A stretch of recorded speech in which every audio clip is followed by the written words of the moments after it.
अस्सलाम वालेकुम रहमतुल्लाहि व बरकातुहू। ये क्लास 6 यानी अदना मैथमेटिक्स 6 चैप्टर 1 का दूसरा वीडियो है। इस वीडियो के अंदर हम बुनियादी तौर पे 4 चीज़ों को पढ़ेंगे और समझेंगे। पहली चीज़ है किसी आदद को करीब तर करना, जिसे इंग्लिश में कहा जाता है राउंडिंग ऑफ। मिसाल के तौर पर आपके पास 9 है, 8 है, 10 है, तो इनमें 10 से करीब तर नंबर कौन सा है, 8 है या 9 है। इसी तरह से आपके पास नंबर है 3, 4, ये 3, 4 10 से ज़्यादा करीब है या 0 से ज़्यादा करीब है। ऐसे ही आपके पास सैकड़ा होता है, 100 होता है। अब 100 में कुछ आदत 50 से ऊपर होते हैं, कुछ आदत 50 से नीचे होते हैं। इसी तरह से 1000 है। तो इन हम नंबरों को राउंड ऑफ कैसे करें और इन्हें राउंड ऑफ करने की हमको ज़रूरत क्यों पड़ती है, इन सारी बातों को हम समझेंगे। जिसमें दहाई का भी सैकड़ा होगा, दहाई भी होगा, सैकड़ा भी होगा, 1000 भी होगा। ऐसे ही जब हम किसी चीज़ को जोड़ते हैं या घटाते हैं या ज़रब और तकसीम करते हैं, तो जो आदद हमको मिलता है उसको हम राउंड ऑफ कर सकते हैं या नहीं, करीब तरीन आदद बना सकते हैं या नहीं, इस पर भी हम डिस्कस करेंगे। फिर दूसरा पॉइंट है हमारा ब्रैकेट का इस्तेमाल। यानी जो ब्रैकेट होता है, इस तरह का जो ब्रैकेट होता है, ये हम आदद में कब और कहाँ और कैसे इस्तेमाल करेंगे, इस चीज़ पर भी हम डिस्कस करेंगे। और तीसरी चीज़ है रोमन आदद। रोमन आदद जो आपने देखा होगा कि 1 और 2 फिर 3 इस तरह के फॉर्म में जो लिखा जाता है उसे रोमन कहा जाता है। इसे भी हम पढ़ने की कोशिश करेंगे। और चौथा पॉइंट हमारा होगा पैमाना, मेज़रमेंट। जैसे 1 किलोग्राम, फिर 1 किलोमीटर में कितने मीटर, फिर हमारे पास मिलीग्राम, मिलीलीटर, लीटर, ये सब क्या होता है, इस पर भी हम डिटेल से बहस करेंगे।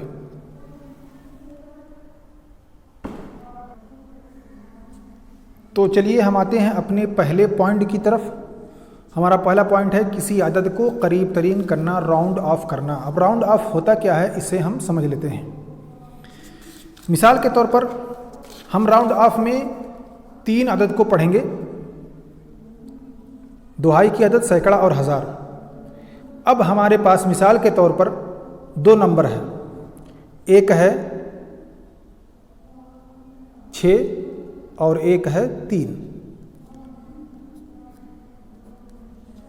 अब इन 2 नंबरों में से हम चाहते हैं कि इसमें से जो सबसे 0 के करीब हो उसे 0 के साथ मिला दें, और जो 10 के साथ करीब हो उसको 10 के साथ मिला दें। मिसाल के तौर पर हमारे पास 0 है और यहाँ 10 है।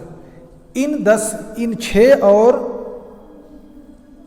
3 में से कौन सा आदद 0 के ज़्यादा करीब है, 6 या 3?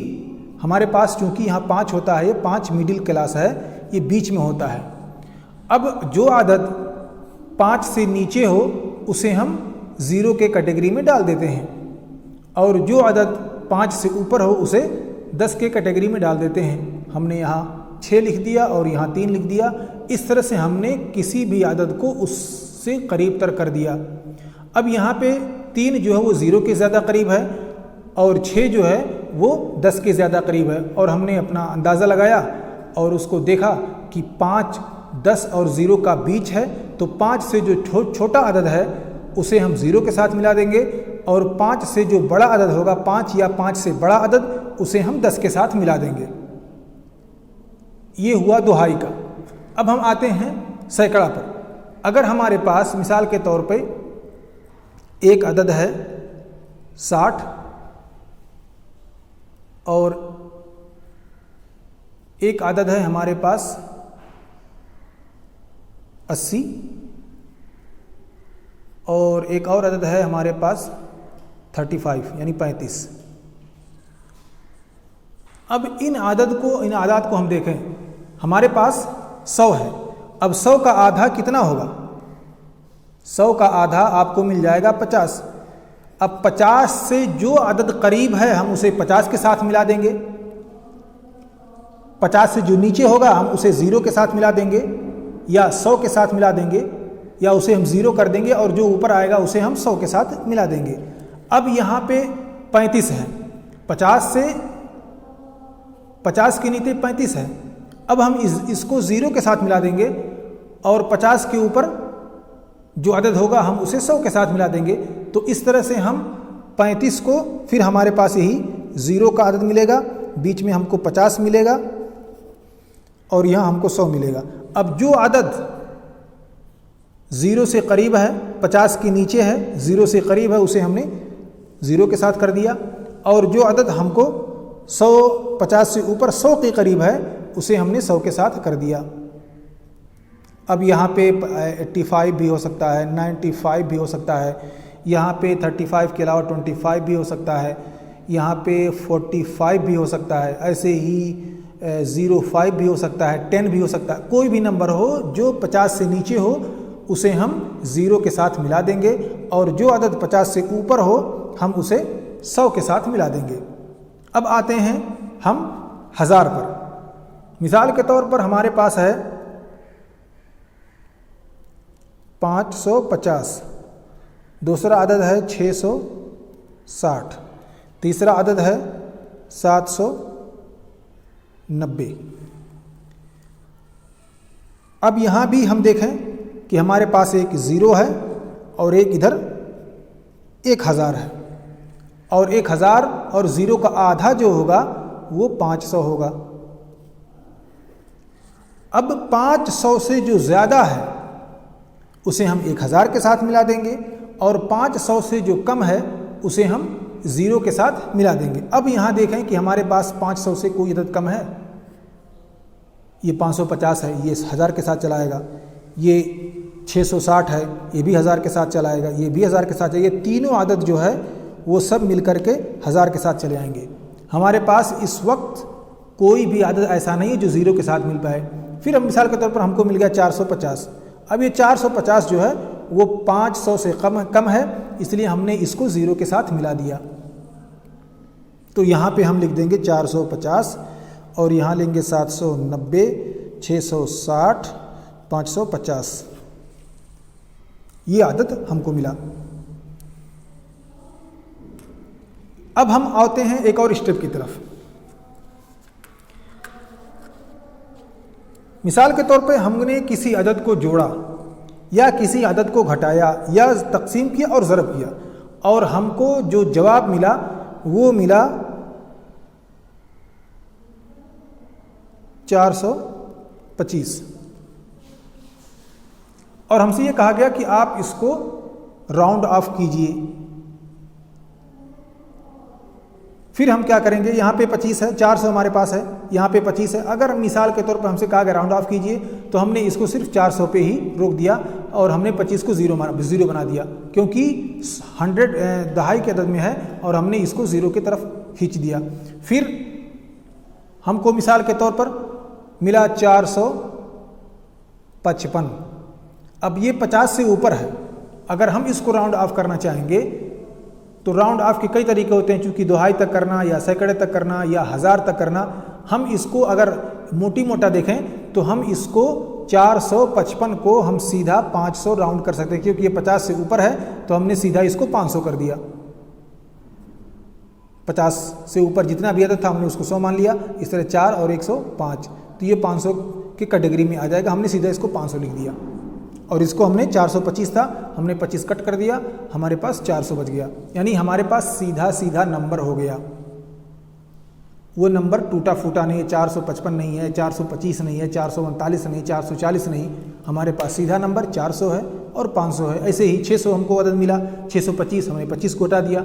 ऐसे हमको मिला 718, हमने 18 को कट कर दिया, हमारे पास 7 बचा। ऐसे ही हमको मिल गया 775, अब 75 हमारे पास है, हमने इसको 100 के साथ मिला दिया, इस तरह से हो जाएगा 800। तो इस तरह से हम नंबरों को राउंड ऑफ कर सकते हैं, चाहे वो दुहाई के जगह पे हो या सैकड़ा की जगह पे हो या 1000 की जगह पे हो। अगर हमको दुहाई का आदत, जैसे यहाँ पे हमने दुहाई को राउंड ऑफ किया, हमने 25 को टोटल 0 मान लिया और हमने इसको 400 ही माना। यहाँ पे हमने 55 को सीधा दहाई के बजाय दहाई की तरह से राउंड ऑफ किया, लेकिन इसको हमने 100 मान लिया एक बड़े अदद में, तो हमको 500 मिला। ऐसे ही हमारे पास हमने घटाया, ज़रब किया, जोड़ा, जो भी अदद हमको हासिल शुदा जो जवाब है उसे भी हम राउंड ऑफ कर सकते हैं। मिसाल के तौर पर आपने देखा होगा कि कभी कभार हम किसी अदद को किसी से तकसीम करते हैं या ज़रब करते हैं तो हमको मिल जाता है मिसाल के तौर पर 2.5972। ये इतना बड़ा अदद लिखने में कहीं नहीं लिखा जाता। अब आपसे कहा जाएगा कि आप पॉइंट के बाद 2 ही अदद पर राउंड कर दीजिए। अब इसको आप राउंड कैसे करेंगे? उसका सबसे आसान तरीका ये है कि आप देखें कि ये जो 2 अदद है उसके बाद वाला जो अदद है वो कौन सा है। अगर 5 या 5 से ऊपर है तो हम इसको एक और बना देंगे, और अगर 5 इसको हम 8 मान लेते हैं, थोड़ा सा आसानी होगी समझने में।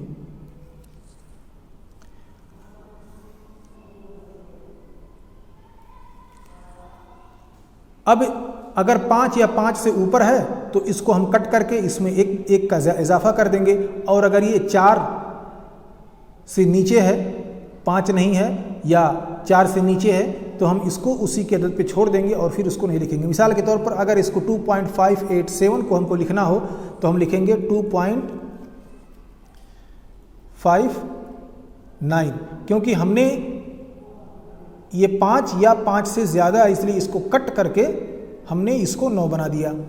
अगर यही अदद मिसाल के तौर पर हमारे पास होता 257 अब अगर इसको हमें 2 नंबर पे राउंड ऑफ करना हो तो हम यहाँ सिर्फ 3 को काट देंगे, क्योंकि ये 3 जो है वो 4 से नीचे है। अगर 5 या 5 से ऊपर होता तो हम इसकी जगह पे 1 बढ़ा देते, लेकिन यहाँ हम 1 नहीं बढ़ा रहे हैं, बल्कि ये क्योंकि ये 4 और उससे छोटा अदद है इसलिए हम इसको कट कर देंगे और बाकी अदद बच जाएगा 2.57, यही अदद रह जाएगा। क्योंकि इसके बाद बहुत बड़ा अदद होता है और आम तौर पे किसी अदद को जो लिखा जाता है वो 2.57 2 डिजिट में ही लिखा जाता है, दहाई की अदद तक उसे रोक दिया जाता है। तो यहाँ 2.57 ही नंबर हमको मिलेगा। अब हम आते हैं अपने दूसरे पॉइंट की तरफ। पहला पॉइंट हमारा क्लियर हो गया, किसी आदत को करीब तरीन बनाकर लिखना या किसी आदत को करीब तर करना, राउंड ऑफ करना, ये क्लियर हो गया। अब आते हैं दूसरे पॉइंट पे, वो है ब्रैकेट का इस्तेमाल। कैसे ब्रैकेट का इस्तेमाल किया जा सकता है और हम क्यों करते हैं। तो आते हैं अपने दूसरे पॉइंट पे और इसको समझने की कोशिश करते हैं एक मिसाल से। मिसाल के तौर पर अहमद और मोहम्मद मार्केट जाते हैं और अहमद ने 4 कॉपी खरीदी। कॉपी का रेट 1 है, कॉपी की कीमत 10 रुपया है। अहमद ने 4 कॉपी खरीदी और मोहम्मद ने 3 कॉपी। अहमद ने 4 कॉपी खरीदी, मोहम्मद ने 3 कॉपी खरीदी और हर कॉपी का रेट 10 है। अब आप इसमें ब्रैकेट का इस्तेमाल करेंगे तो आपके लिए काफ़ी आसानी हो सकती है। मिसाल के तौर पे, चूँकि हम जानते हैं कि ये कॉपी है और ये सामान ख़रीदा गया, अहमद ने भी ख़रीदा है, अहमद और मोहम्मद ने भी ख़रीदा है। अब अगर चाहें तो आप इसको पहले उसूल के हिसाब से या पहले तरीक़ा के हिसाब से आप इसको 4 ज़रबे 10 और फिर अहमद का 3 ज़रबे 10, इस तरह से 40 और 30 टोटल हो गया 70। यानी इन दोनों ने 70 रुपये का सामान ख़रीदा, 70 रुपये में इन्होंने कापियाँ ख़रीदी। ये तो हमने अलग अलग जोड़ करके फिर इकट्ठा किया। इसका एक दूसरा तरीका ये हो सकता है कि चूँकि हमको टोटल ये जानना है कि उन दोनों ने कितना खर्च किया, तो हम करते क्या हैं कि मोहम्मद और अहमद के कॉपी को जोड़ देते हैं। इसको हमने कर दिया ब्रैकेट में और हमने ज़रब कर दिया 10 से। अब सबसे पहले जब जानते हैं हम इसको पहले से ही जानते हैं कि ब्रैकेट के अंदर जो अदद मौजूद होता है उसे सबसे पहले हम हल करते हैं। तो हमने इसको जोड़ दिया, 4 और 3 को जोड़ कर हमने 7 कर दिया। और हमने इसको ज़रब कर दिया, हमको रिज़ल्ट मिल गया 70। देखिए यहाँ भी 70, यहाँ भी 70। हमने इसको अलग अंदाज में किया और फिर हमने इसको यहाँ अलग अंदाज में किया। यहाँ पे अलग अलग जोड़ा और यहाँ पे दोनों के खर्च को इकट्ठा करके फिर हमने उसको रुपए से ज़रब कर दिया। तो ऐसा जब कभी मामला हो तो इस तरह से हम ब्रैकेट लगाते हैं। यहाँ भी हम ब्रैकेट लगा सकते हैं कि हम मिसाल के तौर पे 4 ज़रबे 10 ये हमने कर दिया, ये हो गया अहमद का, और फिर प्लस हमने मोहम्मद का जोड़ दिया, 3 ज़रबे 10 ये हो गया मोहम्मद का। इसको हम बराबर कर देंगे, ये हो गया 10 तियाँ 30 प्लस 40 और हमको मिल गया 70। तो इस तरह से भी ब्रैकेट में लगा सकते हैं। ब्रैकेट में लगाने से हमको एक आदत जो मुख्तलिफ़ जगहों पर एहतमाल हो सकता है कि हम उसे जोड़ दें, हम उसे ख़ास कर देते हैं कि इस आदत को हमने इसके साथ ख़ास कर दिया और फिर इसमें कुछ दूसरा जोड़ा नहीं जा सकता। अब जब हम ब्रैकेट लगा देंगे, ब्रैकेट लगाने का सबसे बड़ा फ़ायदा ये होता है कि हम चीज़ों को तफरीक कर देते हैं, हम चीज़ों को ख़ास जगहों पर रख देते हैं। अब फिर हमको किसी भी अदद के साथ इल्तिबास नहीं होगा कि हम इसके साथ जोड़ें या इसके साथ जोड़ें, इसको जोड़ा गया या नहीं जोड़ा गया। तो सबसे बड़ा फ़ायदा ब्रैकेट लगाने का ही होता है कि हम ब्रैकेट लगाकर अदद को ख़ास कर देते हैं और उसको किसी के साथ जोड़ देते हैं।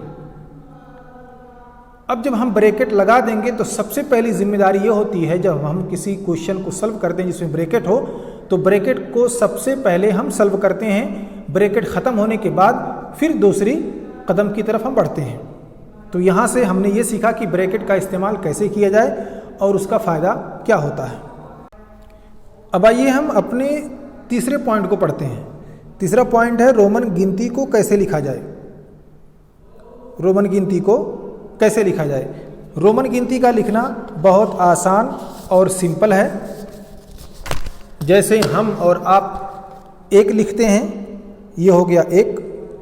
हमको 2 लिखना हो, इसी अदद को 2 बार लिख दीजिए, ये 2 हो गया। हमको 3 लिखना हो, उसी को 3 बार लिख दीजिए, ये 3 हो गया। ये तो पहला स्टेप हुआ। दूसरा स्टेप आता है 4 और 5 और 6 7 8 का। इस दूसरे स्टेप में हम किसी अदद को ज़्यादा करते हैं, किसी अदद को कम करते हैं। अब दूसरे स्टेप के लिए सबसे पहले हमको जानना ज़रूरी है 5। अब रोमन का होता है 5 वी की तरह, ये रोमन का 5 है। अगर हम इसके लेफ्ट साइड में एक अदद लिख देंगे, 1 लिख देंगे, तो वो हो जाएगा 4। यानी गोया कि हमने 5 में से 1 निकाल दिया, 4 बचा। और अगर हम राइट हैंड पे 1 लिख देंगे तो हो जाएगा 6। अब मिसाल के तौर पर हमको 4 लिखना है, हम लिखेंगे 5 माइनस 1, ये हो गया 4। हमको 5 लिखना है, हमारे पास यही 5 है, v जो अदद है यही 5 है। अब हमको 6 लिखना है, हमने यहाँ 4 लिखने के लिए 1 को घटा दिया था। अब हम यहाँ 6 लिखने के लिए एक अदद 5 में जोड़ देंगे। मिसाल के तौर पर 5 प्लस 1, ये हो गया 6। हमको 7 लिखना है, हमने 5 में 1 जोड़ दिया, 2 जोड़ दिया, 7 हो गया। हमको 8 लिखना है, हमने 5 में हमने यहाँ पे इस अदद को जोड़ा था, हमने यहाँ 3 अदद वाले को यहाँ पे जोड़ दिया, 1 2 3, ये हमको 8 मिल गया। ये दूसरा स्टेप हुआ। अब तीसरा स्टेप बिल्कुल 5 की तरह से है। जैसे हम 5 से 4 और 6 को बनाते हैं, उसी तरह से हम 9 और 10 को बनाएंगे। अब हमको 9 लिखने के लिए सबसे पहले जानना ज़रूरी ये है कि 10 क्या है। 10 जो होता है वो बिल्कुल x की तरह से होता है। ये 10 है x। अब अगर हम इसमें एक ऐड कर देंगे, एक माइनस करना, हमको 9 लिखना है, हमारे पास यहाँ 8 है, हमको 9 लिखना है। अब हमने 10 में से 1 को घटा देना है, इसी तरीके से जैसे हमने 4 को लिखा था। मिसाल के तौर पे 10 हम लेफ्ट साइड में 1 लिख देंगे, ये हो जाएगा 9। अब हमको 10 लिखना है, 10 हमारे पास पहले से ही मौजूद है, x ही 10 है। फिर हमको 11 लिखना है, हमने इसी 10 में 11 को लिख दिया, यही जो अदद है सीधे हम यहाँ पे उतार देंगे, 1 कर देंगे, ये 11 हो जाएगा। 12 हमको लिखना है, इसी में हम इसी x में हम 2 लिख देंगे। 13 हमको लिखना है, इसी x में हम 3 जोड़ देंगे, ये हो जाएगा 13। अहम चीज़ है, हम 1 से लेकर के अलल अकल 10 तक रोमन गिनती लिखना सीख लें। ये इस चैप्टर का सबसे पहला हदफ है। तो हमने यहाँ 3 चीज़ें देखी।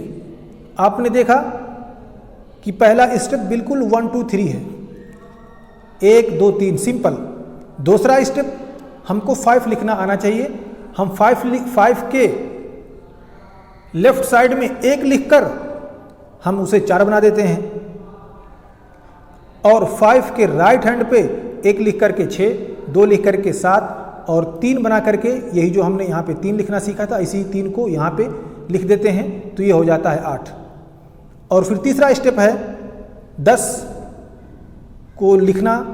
अब 10 में हमने लेफ्ट साइड में 1 लिख दिया, वही 9 हो गया, और 10 के राइट हैंड पे, राइट साइड पे हमने 1 लिख दिया, तो 11 और 12 और 13।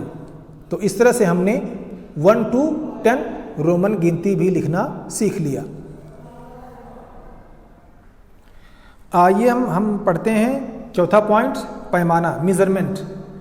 यानी किसी चीज़ को नापने तौलने का कोई पैमाना होता है और उसे कैसे इस्तेमाल किया जाता है। तो सबसे पहले हम आते हैं किलोमीटर पर। अगर कोई मसाफत नापनी हो, किसी चीज़ की दूरी नापनी हो,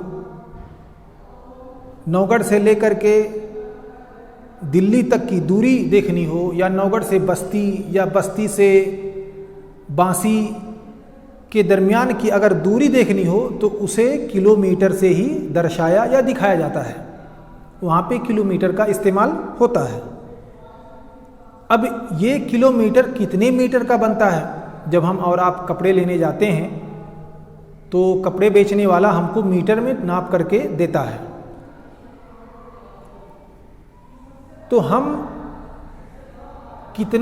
कैसे जाने कि कितने मीटर का कितना किलोमीटर होता है, क्या होता है, कैसे होता है? आपको बुनियादी तौर पे ये जानना चाहिए कि 1 किलोमीटर में 1000 मीटर होता है। 1000 मीटर बराबर 1 किलोमीटर, या 1 किलोमीटर बराबर 1000 मीटर।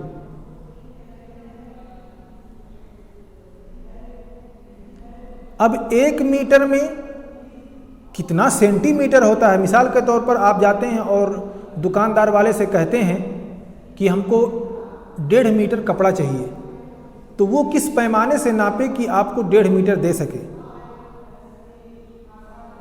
या हमको 1.25 मीटर कपड़ा चाहिए, या हमको 1.25 मीटर या 1.25 मीटर कपड़ा चाहिए। ऐसी सूरत में क्योंकि हमारे पास उससे छोटा पैमाना होता है जिसे कहा जाता है सेंटीमीटर, तो 1 मीटर में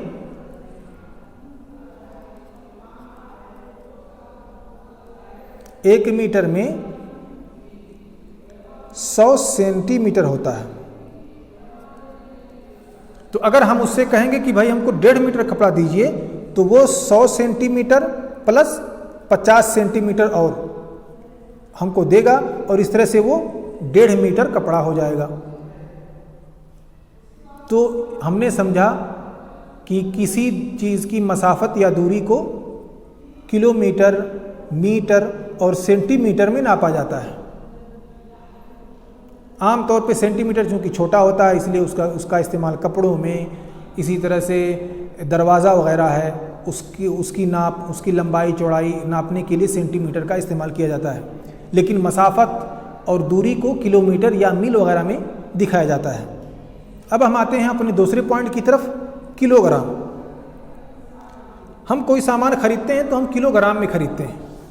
हमको 2 किलो सामान चाहिए, 4 किलो सामान चाहिए, 5 किलो सामान चाहिए, तो आखिर इसको कैसे तौला जाता है, इसमें कितने ग्राम होते हैं, क्या होता है, कैसे होता है, इसको हम समझते हैं। मिसाल के तौर पर अगर हमको 1 किलो चावल चाहिए या हमको 1.5 किलो चावल चाहिए तो वो हमको कैसे तौल के देगा। अब 1 किलो में 1 किलोग्राम में 1000 ग्राम होता है और 1000 को अगर 4 हिस्सों में बांट दीजिए तो 250 ग्राम बनता है। अब यही 250 ग्राम जो होता है उसे अपने पैमाने में 1 पाव कहा जाता है और आधा किलो 500 ग्राम, पौने 1 किलो 750 ग्राम और 1000 ग्राम 1 किलोग्राम। तो अगर मिसाल के तौर पर हमको कोई सामान चाहिए 1 किलो 250 ग्राम, तो गोया कि सवा 1 किलो हुआ। सवा, आधा और पौना भी हम इस्तेमाल करते हैं। तो अगर हमको 1.5 किलो कोई सामान चाहिए तो हमें सबसे पहले 1000 ग्राम तौलना होगा प्लस 500 ग्राम इजाफी जो आधा किलो दिखाता है। तो 1000 ग्राम 1 किलो हुआ और 500 ग्राम आधा किलो हुआ। इस तरह से हमको 1 किलो 1 सही 1/2 किलोग्राम सामान हमको मिला। तो हमने यहाँ देखा कि हम कैसे सामानों को तौलते या वज़न करते हैं। अब आते हैं हम लीटर पर। ये तो हमने देखा कि कैसे किसी सामान को तौला जाता है या वज़न किया जाता है। आदमी की लंबाई, आदमी का वज़न कितना है। अब एक आदमी को मिसाल के तौर पर ले लीजिए, उसमें हमको आदमी की लंबाई कितनी है, 1 मीटर, 2 मीटर, सेंटीमीटर में 1 मीटर 25 सेंटीमीटर, 1 मीटर 40 सेंटीमीटर या टोटल 200 सेंटीमीटर या 170 सेंटीमीटर, इस तरह से भी नापा जाता है। अब उसी आदमी का वज़न भी नापा जाता है किलोग्राम में। कोई आदमी 100 किलो का होता है यानी 1 कुंटल का हो जाता है, कोई आदमी 90 किलो का होता है, कोई 65 का होता है, कोई 70 का होता है। तो इस तरह से हम चीज़ों को नापते और तौलते हैं। अब आते हैं लीटर की तरफ। लीटर में लिक्विड चीज़ों को तौला या नापा जाता है। लिक्विड चीज़ यानी जैसे पानी, तेल, इस तरह की चीज़ों को लीटर में तौला जाता है। आपने देखा होगा दवा खरीदते वक्त, जब आप दवा खरीद के लाते हैं तो छोटी सी शीशी होती है, उसमें लिखा रहता है मिसाल के तौर पर 100 ml, इस तरह से लिखा रहता है, या 25 लिखा रहता है, 25 ml, या 250 लिखा रहता है ml, इस तरह से लिखा रहता है। या कहीं पे एक सीधा 1 लीटर लिखा रहता है, L लिखा रहता है। तो इसका मतलब क्या होता है? तो 1 लीटर में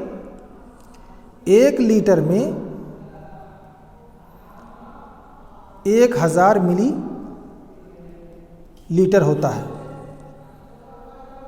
तो मिसाल के तौर पर अगर हमने 1 लीटर तेल लिया, चाहे वो कड़वा तेल खाने के लिए हो, रिफाइन तेल हो या पेट्रोल हो, अगर 1 लीटर तेल हमने लिया तो गोया कि हमने 1000 मिली लीटर तेल लिया।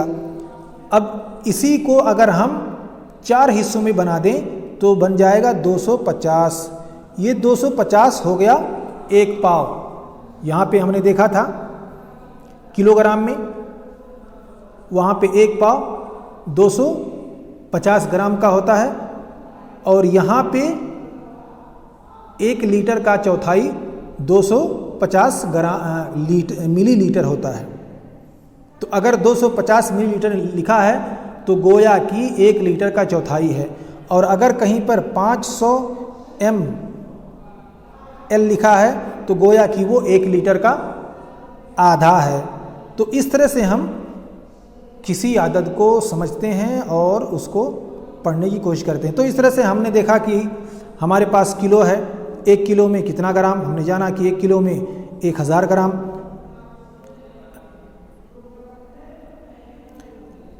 मीटर में आते हैं, हमने देखा कि 1 किलोमीटर में 1000 मीटर, और 1 मीटर 100 सेंटीमीटर। इसी तरह से किलोग्राम में आए, 1 किलोग्राम में 1000 ग्राम, और 1 कुंटल 100 किलोग्राम का 1 कुंटल बनता है,